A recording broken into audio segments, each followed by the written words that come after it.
مناوی خۆی بەخشندەی مهرەبان، حەمد و سەنا و سوپاس و ستایشی بە پایان بۆ خۆی پەروەردگاری جیهان، درود و سەلام لەسەر پێغەمبەری خۆشەویست صلی الله عليه وسلم و لەسەر ئەهل و بەیت و هەموو یاران و هەموو شوێن کەوتوانیان تا کۆتا زەمان. خۆشەویستان مسلمانە بەڕێزەکان، لە زنجیرە باسەکانی قەدەغە کراوەکانە ئەمڕۆ ئینشاء الله تعالى لە خزمەتی یەکێکی تر لەو شتانە ئەبین کە شەرع قەدەغەی لێ کردووە، ئەویش نەدانی زەکاتە. خۆشەویستەکانم، زەکات نەدان لە ڕاستیە تاوانێکی زۆر گەورەیە، چونکە زەکات یەکێکە لە فەرزە گەورەکانی ئیسلام، بەڵکو پایەیەکە لە پایە گەورەکانی ئیسلام. لە دوای شایەتمان نوێژ زەکات. زەکات نەدان یعنی تۆ پایەیەک لە پایەکانی ئیسلامت لەقە، پایەیەک لە پایەکانی ئیسلامت لارە. خوا پەنامان بدا ئەگەر باوەڕت بە زەکات نەبێ، بە ئیجماع چی علەمای ئیسلام هەیە، بە ئیجماع متفقن هەر کەسێ باوەڕی بە زەکاتدان نەبێ، یعنی بە زەکات نەبێ، کافرە. یعنی ئەمە هیچ مەجالی قتیان نییە و یعنی یەک عالم نییە لەمە مخالف بێ، یعنی لەم قسە. چونکە تۆ ئەگەر باوەڕت بە یەک ئایەتی قورئان نەبێ پێی کافرە بی، چجا باوەڕت بە سەدەها ئایەت کە هەر هەموو تەئکید لەسەر دانی زەکاتەکە و بە فەرزیش ێزانێ. بەڵام ئایا کەسێک ئەگەر ئیمانی بە زەکات هەبێ، ئەگەر چی من لەمەیە خۆم بۆ خۆم تۆزێک گومانم هەیە، ئەگەر کەسێ ئیمانی بە زەکات هەبێ و نەیدا، من گومانم هەیە کەسێک هەبێ ئیمانی بە زەکات هەبێ و نەیدا، خۆم بۆ خۆم ئەڵێم لەوانەیە قەت کەسێک نەبێ وابێ. چونکە تۆ ئەگەر ئیمانت بە زەکات هەبێ کە فەرزی خوایە، کە خوا فەرزی کردووە لەسەر پێغەمبەر صلی الله عليه وسلم، ئیمانت وابێ کە بە زەکاتدان بەرەکەتەکەوێتە ماڵت، ئیمانت وابێ کە صدقە لە ماڵکەم ناکاتەوە، وەکو پێغەمبەر فەرمێ صلی الله عليه وسلم ما نقص مال من صدقة، ئەفەرمێ هەرگیز هەرگیز هەرگیز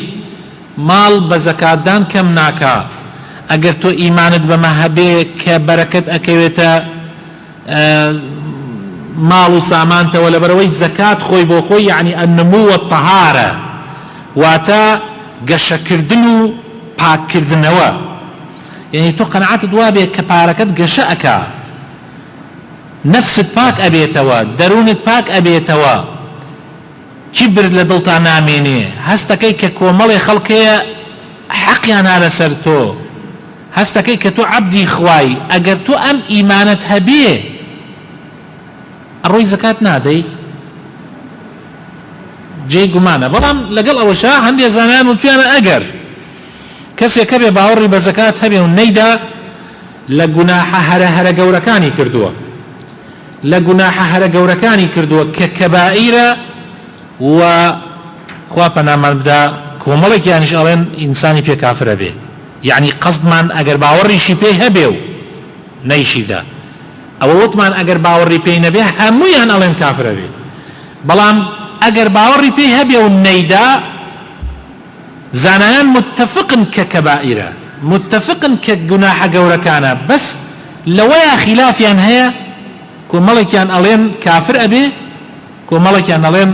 کافر نابێ، بەڵام ئەکبەر کەبائیری کردووە، یعنی یەکێ لە گوناحە هەرە گەورەکانی کردووە. خۆشەویستەکانم، زەکاتدان برا بەڕێزەکانم دلیلی صحەتی ئیمانی ئینسانە. لەبەرەوەی پێغەمبەر صلی الله عليه وسلم فەرمێ الصدقة برهان، زەکاتدان بەڵگەیە بۆ ئینسان. یعنی لە ڕۆژی قیامەتە کەوتیان بەڵگەی ئیمانت کامەیە، تۆ ئەڵێ زەکاتم دا. زەکات بەڵگەیە بۆ ئینسان، بەڵگەی ئیمانە.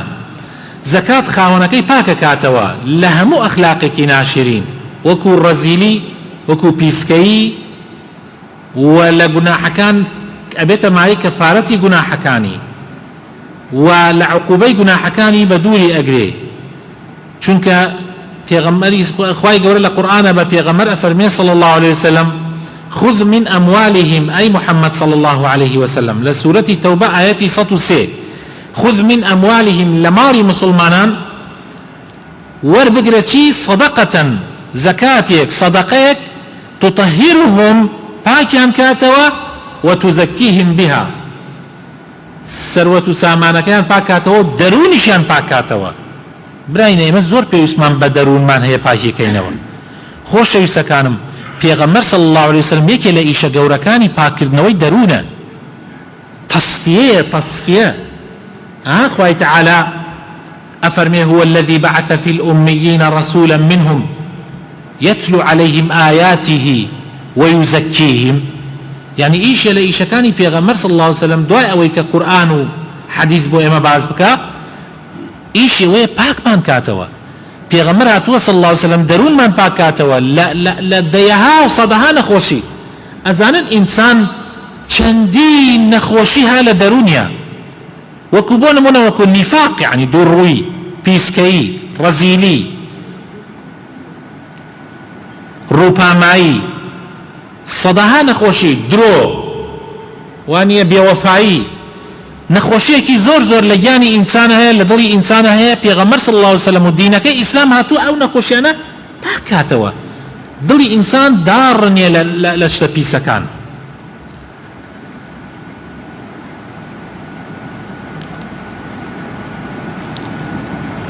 هەروەها هەر کەسێ زەکات بدا ڕێگای هیدایەت ئەگرێتە بەر خوای تعالی لە قورئانە لە سورەت نورە ئەفەرمێ هەر کەسێ گێڕایەڵی خوا و پێغەمبەری خوا بێ ڕێگای هیدایەت ئەگرێتە بەر یعنی ڕێگای هیدایەتەکەی دۆزێتەوە وإن تطيعوه تهتدوا يعني ئەگەر ئیطاعی خوا و پێغەمبەری خوا بکەن صلی الله عليه وسلم تهتدوا يعني ئەکەونە سەر ڕێگای هیدایەت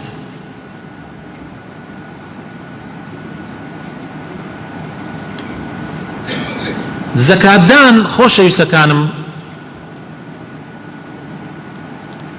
ئەبێتە مای ئەوەی کەوا ئیشوکارەکانت لە دنیا ئاسان بێ یعنی هەر کەسێ زەکات بدا ئیشوکاری لە دنیا ئاسانە بێ جاری وایە تو ئیشێکە حەڵاڵی خۆتیشە ئیشێ پاکیشە لە دائیرەیەکە سەیرەکەی زۆر قورسە بێت لەسەرت هەرچێکە بۆ تەواو ناکەن جاری وا هەیە بارێک لە دنیا بارێک لەسەر شانتە هەرچی ئەکەی لا نابرێ بۆ نمونە کوڕێکت لارە کچێکت لارە بۆ نمونە ژنەکەت عەکسە و عینادە و لارە بۆ نمونە ژن پیاوەکەی خراپە بڕێ صیفاتی ناشرینی تایە ئەتەوێت مناڵەکەت ساڵح بێ ئەتەوێت ئەمبارە لەسەرت لاچێ ئەتەوێت خوای گەورە ماڵ و مناڵەکەت بۆ سافکە بیتەوە بۆ ماڵی هیچ مشکلەیەکت نەبێ حەز ئەکەی بڕۆی بۆ هەر دائیرەیەک نەتوێسێنن يعني يكسر إيشكانت بو جيب كان ما بس تمونيا واسطة يكسر بتخنا بردمو لا إيشكانت بو آسان كان حز أكي هرچی باری دنیا هەیە لەسەرت سوک بێ زەکات بدە پێغەمبەری خوا صلی الله عليه وسلم ئەفەرمێ طبعا کاتێ تۆ زەکات ئەدەی احتیاجی بسڵمانێک تەواو بکەی لەوانەیە ئێستا بسڵمانێک هەبێ لەناو ئەم جەماعەتە لەوانەیە قەرزار بازار بێ لە ڕووی نێ بڕاتە بازار ولەوانەیە لەناو ئەم جەماعەتەشە هەبێ ئێستا زەکاتی هەبێ ئەی ئەگەر زەکات بدا بەو کەسە خۆ ئیتر ئەم پیاوە 100,000 قەرزارە لە بازارڕە چەند وە خۆشیوە ڕا قەرزەکەی ئەدات و تر وە سەربەرزێکێ بۆ بازار ئەمە گەورەترین احتیاجی نیە لەسەر خەڵڵای بەی بەڵێ برابر ڕێزەکانم احتیاجیە بۆیە پێغەمبەر فەرمێ صلی الله عليه وسلم من كان في حاجة أخيه كان الله في حاجته هر کەسێ لە احتیاجی براکەیە بێ يعني احتیاجەکەی بۆ جێبە خوا احتیاجی بۆ جێبەجێکە والله براینە مسلمان وا هەبوو وتێتی والله بارم ئەمەنە قورس بووە سبحان الله ئەیوت بەڵام لە ژیانمە زەکاتم نەداوە يعني پێش ئەوەی کە خوا هیدایەتی بدە أيوة دائما سبحان الله بو هرچی أرويشتم أيوة شتوا بو بيويسي ب100,000 بويد من 500,000 مصرف كرد أيوة جاري وابو من على كم عمليات يعني جنكم بيويسي بنا أيوة أروي عيادة أيوة أمانة دو دريج أبوه وإيتر قرص أكود لسرم زور قرص أكود لسرم قلت لو رجو خواي جورا رجاه هدايتي بي بشان دام روم كرد أمس جوتي إيوا بفضل إخواي پروردگار 2 ساڵە ئیبساڵیش زەکاتی 3 ساڵە ئەیدەم ئەیت واللهی لە ژیانما ئەوە عمرم بۆ 55 ساڵە لە ژیانما ئەوەنەی ئەم 2 ساڵە ئیسراحەتم نەکردێ ئەیوت لەخوا بەزیاد بێ کەمترین نەخۆشی لە ماڵمانە هەیە هەرچی ئیشم هەیە هەستەکەم بۆ کویچێک بۆم یەکەم بۆمی ئاسانەکە من كان في حاجة أخيه كان الله في حاجتي خوا كرة إيشت بود خوا إيشت بوكا تواويتر من فرج عن مسلم كربة هي اللي سر برايكي مسلماني بارك لعدا خوا باركي روش قيامتي لسر لعبا وباركي الدنياشي لسر لعبا بويا خوش يسكانم ومن يسر على معسر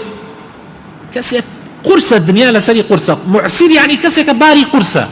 كي آسانك يسر الله عليه في الدنيا والآخرة للدنيا والآخرة خواهي قورا بوي آسانك كابراء كانت خزمت بيغمر صلى الله عليه وسلم أي بيغمر إخوة إما أروين بو غزا سين خمان أنين برشم شيرو كوماليكين هاي لخط أمامي مثلا أما عمر وأما سعد وأما فلانة وفلانة وفلانة أمانة شرك أكين بەڵام سەیرەکەی بڕێکی هەیە زەعیفن لێلماناتێن هەر بارمان بۆ بارەکەن و ئەگەر یەکێکمان تیمار بێن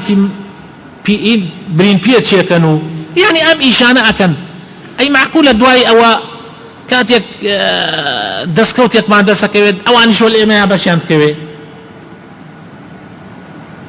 پێغەمبەر صلی الله علیه وسلم فەرمووی بۆ وا ئەڵێی لواني وبوني أمان وخوائي ويشسر إنما تنصرون بضعفائكم بضعيف كانوا خواي قورا بقوة كان سرقا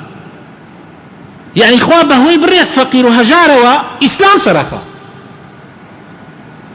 لواني باران أباريه توب چندتن قنمت هاتبه والله لواني دعاي بيعبكي بير بي كيك كيلو قنمي نوشانده دعاء كالي خوا باران باريني خوا باران باريني تو استفاده ليكي لواني خواي گورا ام ظروفها خديك لسرمان قرسيك ناميني لواني خواي گورا بزايبه چمپياوي بيرجني يتيم كاتبه او تاخريك خواي گورا باركمان لسر لا ابا دعاء امتحانك 3-4 صالي قرص دي اما لواني هو كاري اوانبن يمن ناوي حد اوان بكم بزانين اخبرين الدعاء زور مهمه دعاء جاري وهي قدر خوا أقرنيتوا هيج قدر خوا ناقرنيتوا إلا دعاء نبي بويا أبي أقاما لخومان بي برزان بهوي زكاة وبرا كان يما بهش بدز دينين خواهي قورا بهشتي بسيطة زكاة دان وعاتا ما شاكن الذين ينفقون أموالهم بالليل والنهار سرا وعلانية فلهم أجرهم عند ربهم ولا خوف عليهم ولا هم يحزنون أواني كوام مالكان يعني أبخشن بسري بنهيني لنا أو خلق أنا أجل فلانة كس أو برا زكاة ما حزق بيدا متو أخلو جورا كسانا هي لو جورا كسان حتى من خون بينيما لو جورا كسانا حزكا خلقشتي بزاني أم زكاة ده نا زكاة أصل وايا أو برين هيني به خير أصل وايا أو برين هيني بو مزقوت قينا بو مزقوت بعلاني بيكا أي ساعة زور مهمة لنا أهم خلق بلي خلقي ما مساز أحمد نمي تشيت عن نقصان مزقوتك السبلتي قرأك ما سبلتي بين أو بري شاكا لكاري عامة تشجيع خلقك بلام لكاري تايبتيا من أمامني بيكم ناكم يعني قال ستو بلي من سبلتيك ما مساز سبلتي بتير مو مزقوت من بيكم ناكم أو هيك كسي بتشاوي كم سيري من ناكا بس أجر بلي ماما فلان كس يا فلان كس لناو خلقه أو بري باري زكاة ما حسكم بيدن بيكم أكا كابرا أشكيني توا ما يشكينوا أجر أزاني دوایی شەرم لە خۆتەکە ئەسڵان بیدە بە یەکێتر بیدا پێی وا باشە بیدەیتە یەکێتر بیدەیتە یەکێتر خاڵۆ میرزا ئەوەنە پارەیە بیدەرە فڵانە کەس ئەمە تەسیر زیاتر ئەکا چونکە ئەوە زانێ خاڵۆ میرزا زەکاتی نییە بیدا خاڵۆ میرزاش ئەڵێ کاکە من ئەمە هی پیاوێکی بسڵمانە دایەتێ من بیدەمە تۆ ئەو کاتە کابرا ئیتر نازانە پیا بسڵمانەکە کێ تا چاوە خواری بێ تا سەری بۆ شۆڕ بکە ئەلەیرەیە تۆ ئیسرائیل جا ئەو کەسانەی واوابن خوای گەورە لە قورئانە ئەفەرمێ لە سوورەتی بەقەرە ئاەتی 274 ئەفەرمێ ئەمانە ئەجرەکەیان زۆر زۆر گەورەیە و لە ڕۆژ قیامەتە ئەم عالەمە هەر هەمووی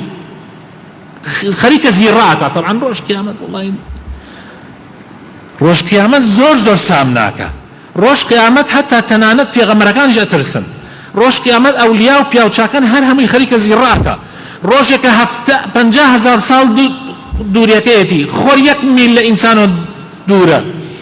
یعنی ڕۆژ قیامەت ڕۆژێکی زۆر ترسناکە خەڵک گشتی خەریکە زیڕاکە لەو ڕۆژە ئەمانە لا خەوف عەلەیهم لەو ڕۆژە ئەمانە ناترسن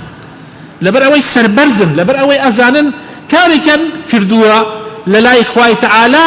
بەڵگەی ئیمانیانە لەو ڕۆژە ئەمانە ناترسن ئەوانەی کە بە سڕی خێریان کردووە دڵنیان لە ناو دڵیانەوە خوا ئەمن و ئەمانی خستە ناو دڵیانەوە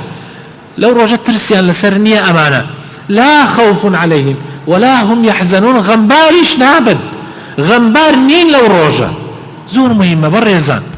زۆر مهمە تۆ ئەم پلانە لە دەستی خۆت نەدەی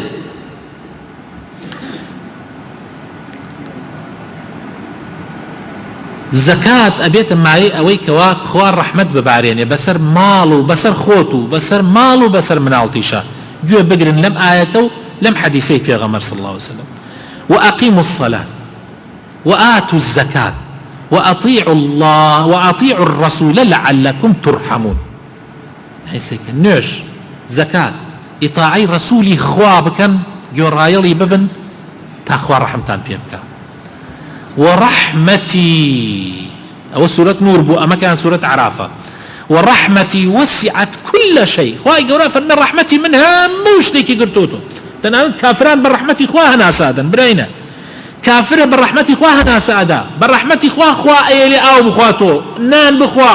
خوا جنيان بيدا مناريان بيدا أمن أماني بيان داوة أما همي رحمته بس أما همي رحمة بلام تاقي كردنا وشا ئەوان لە قیامەتە هیچیان نییە ڕەحمەتی خوا هەموو شتێکی گردووەتەوە جا خوا ئەفەرمێ بۆ کێ ئەینووسم بە تایبەت ئەم ڕەحمەتە کە هەموو شتێکی گردووەتەوە بۆ کێ تایبەتە فسأكتبها للذين يتقون ويؤتون الزكاة والذين هم بآياتنا يؤمنون أهل تقوى أهل زكاة ئەوانەی کە ئیمانیان هەیە بەخوا پێغەمبەری خوش ئەفەرمێ صلى الله عليه وسلم من لا يرحم الناس لا يرحمه الله کێ ڕەحم بە خەڵکی نەکا خوش ڕەحمی پێ ناکە تو خوا تۆ کەسێک ببینی زەبونە تۆ کەسێک ببینی احتیاجە دائما ئێسە بیر لە خزمەکانت بکەرەوە بیر لە کەس و کارەکانت بکەرەوە آخر خزم زۆر مهمە براینە خزم ئەولاترە یعنی تۆ دائما چاود لێی بێ ئەم جابیر لە نزیکترین دراوسەکانت بکەرەوە ئەمانە ضرورن خەڵکێکەیە زۆر پێویستە خەڵکێکەیە توش نەخۆشیەک هاتووە نەخۆشیەکەی یعنی من نەخۆشیەک ئەناسم بۆ نمونە یەک حەپێکی 14 دانەیی بە 90 وەرەقە ئەکڕێ یەک شریتی حەب 14 دانەی تایە والله 90 وەرەقە 90 وەرەقە دەیفەرموو ئەمە چۆن ئەژێت یەک شریتی حەب 90 وەرەقە مانگانەش ئەبێ لە مانگێک شە تەواوی لە 28 ڕۆژە بێت تەواوی کە 2 ڕۆژارێ ئەبێ ئەو حەپە بخوە ئێمە یاری لە ڕاستی ئەگەر ئێمە چاومان لێی نەبێ ئەمە هەر ئەفەوتیە ئەمە هەر یەک قوڕەک لێتە سەریە بۆی خۆشەویستەکان چاوتان لە نزیکەکانتان بێ بەڕەحم بن بە بەزەیی بن تاوەکو خوای گەورەش ڕەحمتان پێ بکات بەڵاو ئافات لەسەر خۆت و لەسەر ماڵ و مناڵت و لەسەر قەومەکەتیش و لەوانەیە لەسەر وڵاتەکەش لاچێ بەهۆی زەکاتەوە پێغەمبەری خوا صلی الله عليه وسلم ئەفەرمێ من أدى زكاة ماله فقد ذهب عنه شره هر کەسێ زكاتي مالكي بدا شر سر او مال لا اتي سبحان الله يعني يسغ شر مال زان شي براينه شر مال اويتو ساريك بوك ركعت صندوق سواري بي اراد عميكي بيكات تياچی چەند کەسێ کوڕی تیا چووە بۆ نەی سیارەوە زەکاتی شەڕی ماڵ ئەزان چییە برا بەڕێزەکانم جاری وایە تۆ خانوویەکی تازە ئەسێنی بە دڵ و بەداو خانیەک دروست ئەەکەیت و زۆر دڵت پێ خۆشە بۆ ماڵ و مناڵت طبعا جێ خۆیەتی ئینسان دڵخۆشکە مەسکەنێکی بێ و ئیسراحەت کاتیایە ئەبێتە بەڵایەک ئەو ماڵە سبحان الله ژیانت لێ تێکەچێت چەندین کەسێ دێتە لای من ئەڵێ مامۆسا وەڵڵی لەو ڕۆژە ڕێماتەنا ئەو خانە ئیسراحەتمان نەکردێ باوکم وەل دایکمان دایکم وەل خوشکما براوکم وەل براکانمان مەشاکلێکە شەڕێکە خەریکە یەکتری ئەکوژین ئەمەش مشکلەیە ئەمە مشکلەیە ئەمانە هەمووی جاری وایە تۆ زەرعاتێکەکەی جاری وایە دوکانێک دائەنەی جاری وایە کۆمپانیایەکەکەیتەوە براینە من ئێستا ڕزق براینە ڕزق بەوە نییە ڕزق بەوە نییە تۆ دوکانەکە جوانکەیتەوە ڕزق بەوەیە تۆ ماڵەکەت بە شێوەیە پێکردی خوای گەورە بەرەکەت بڕژێنێتە سەرتا دوکانێک لە نزیکی ماڵمان کرایەوە برادەرێک کردیەوەی ئەم برادەرە مانگێک و دوکانەکەی هەڵگرت وتم بۆچی هیچ ڕزقم نییە هیچ ڕزقم نییە دوای ماوەیەک کەسێکی تر هات ئەو دوکانەی گرت بەکرێ ئەو دوکانەی گرت بەکرێ نەفس مەوادی تیادانا کە ئەو تیایدانا باوەڕ بکەن وا بزانن لە 2000 ئەگەر نەبم 2011 بۆ ئەمە کە باسێکم 2011 ئاوە باوەڕ بکەن ئەو زەلامە عائیلەیەک خەریکی ئەو دوکانە ناگەین پیا چەند خانوویان کڕیە ئاگام لێیەتی چەند خانوویان کڕیە بە واریداتی ئەو دوکانە کە ئەو کابراگەی تر هیچ چەند خانوویان کڕیە دوکانەکەشیان سەن هەر ئەو دوکانە نییە کە سۆپەرێنێکی سۆپەرمارکێتی ئەنجی سۆپەرمارکێتێک دوکانەکان کڕی و بە خانۆگەی بانیشیەوە هەر بە پارەی ئەو دوکانە ئاوایە براین ڕزق ئاوایە تۆ بۆ خوا بژێ خوای گەورەش بۆتە تۆ ببەخشە بەخوا بە عەبدانی خوا خوای گەورە بەرەکەت ئەڕشێنێتە سەر ماڵ و مناڵتە بۆیە پێغەمبەر صلی الله علیه وسلم فەرمێ حەصینوا ئەموالەکم بالزەکات حەزەکەی قەڵایەکدانەی کەس نەتوانێت دزیت لێ بکە حەزەکەی قەڵایەکدانەی محەممەدی حاجی ستار هەیە لەوانەیە خزمی هەندێکتانیش بێ لێرە لە کفری حاجی ستاری باوکی هەموو خەڵکی کفری شایەتە حاجی ستاری باوکی بەبەر چایەوە خەڵکە مامە حاجی ئەو مناڵەت شتی دزین بابیوە کوڕم هیچ مشکلە نییە بابیوە ئیسەش محەممەد حاجی ستار من نزیکەی دەدانە ساڵ معاملەم لای محەممەدی حاجی ستار کردە ئێستاش یەک قەرزی منی نەنووسی تێگەی قەزم کە کەس ماڵی نوێ خوارد بەردەوام بەرەکەت لە دوکانەکەی هەیە چونکە کابرا ڕوو لە خوایە ئینسان ڕوو لە خوا بێ خوا بەرەکەت دەخاتە ماڵ و مناڵ تۆ پێغەمبەر فەرمێ صلی الله علیه وسلم حەزەکەن ماڵەکانتان قەڵایەکی بێ قەڵایەک ئەمین فەرمێ بە زەکات قەڵای بۆ دروستکەن حەصینوا ئەموالەکم بالزەکات حەزەکەن مناڵەکانتان دەواکانی یەکسەر دەوایەکت بۆ نەخۆشی مناڵەکەت کرد یەکسەر بێتە شیفا وداووا مرضاكم بالصدقة دوای نەخۆشەکانتان بە سەدەقە هەنێ کەسێ ئەڵێ یەکسەر سەدەقەیە بکە نەخۆشێکەکەوێ ئەختیارەکان ئەو پیاوە بەتەمەنەکان نەسیحەتمانیان نەکرد جاران کون ئەمە هەمووی لە حەدیث و وەریان نەگەن ئێمە لەمان نەزانی ئێمە گەنج بووین ئەمانە ئەمە بۆ ئاڵێ ئەیوت کوڕم مناڵەکەت کە زۆر نەخۆشەکە فێ خێر بکە خێر باشە خێر بۆ بکەم یعنی خێر بۆ بکەم یعنی گەرە خێر چی عیلاقەیەکی لەم مەوزوعە هەبێ ئەو سەدەقەیە ئەبێتە دەوا ئەبێتە شیفا ئەبێتە ڕەحمەت بۆ ماڵ و مناڵت زەکات و سەرفترە ئەبێتە مایە ئەوەی کەوا فەقیرەکانیش هەتا فەقیرەکانیش پاک ببنەوە ئەزانی بۆ فەقیرەکان پاکە بنەوە لەوانەیە ئەمە عەجایبتان بێ ئەمە چی عیلاقەیەکی سەت و پارە ئەدەی بە فەقیر بۆ پاکە بێتەوە بەڵێ برا بەڕێزەکانم وا نەزانن فەقیر لەناو دڵۆشت زۆر هەڵەگرێ بەرامبەر دەوڵەمەند ئیسە تۆ کاتێ سیارەیەکی تازە ئەکڕی ئەوەی فەقیر بێ لە خۆ حەسوودی لە دڵیا دروستە بێ بەشەرە عەجایبتان نێ هەر لە خۆ کاتێک ئەدوێنێت تۆ سوار سیارە ئەویت و لە دوورۆ سەلامێکی لێەکەیت و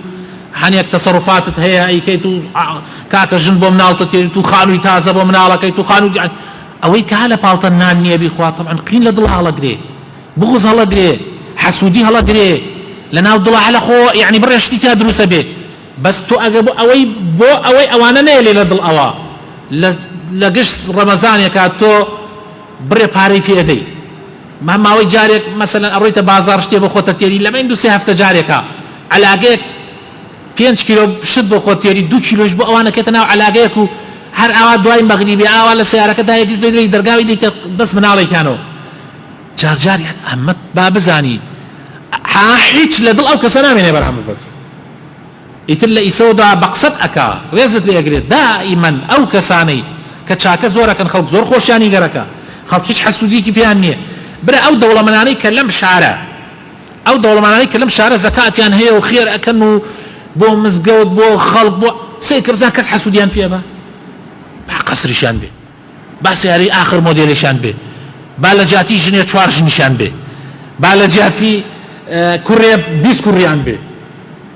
کەس حەسوودیان پێ نابە بالعکس خەڵک دەستخۆشیان لێکە خەڵک ئەڵێ والله نعم المال الصالح للرجل الصالح باشترین ماری پاک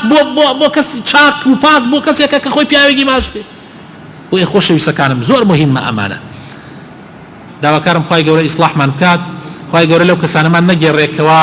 خێر و سەدەقات ناکەین خوای تەعالا ماڵ و سەروەتی حەڵاڵ و پاکمان پێ بدا بۆ ئەوەی زەکاتی لەسەر بدەین یا ڕەبی خوایە بۆ خاتر ناوە جوانەکانی خۆت بۆ خاتر ئیسمی عەظەمی خۆت لە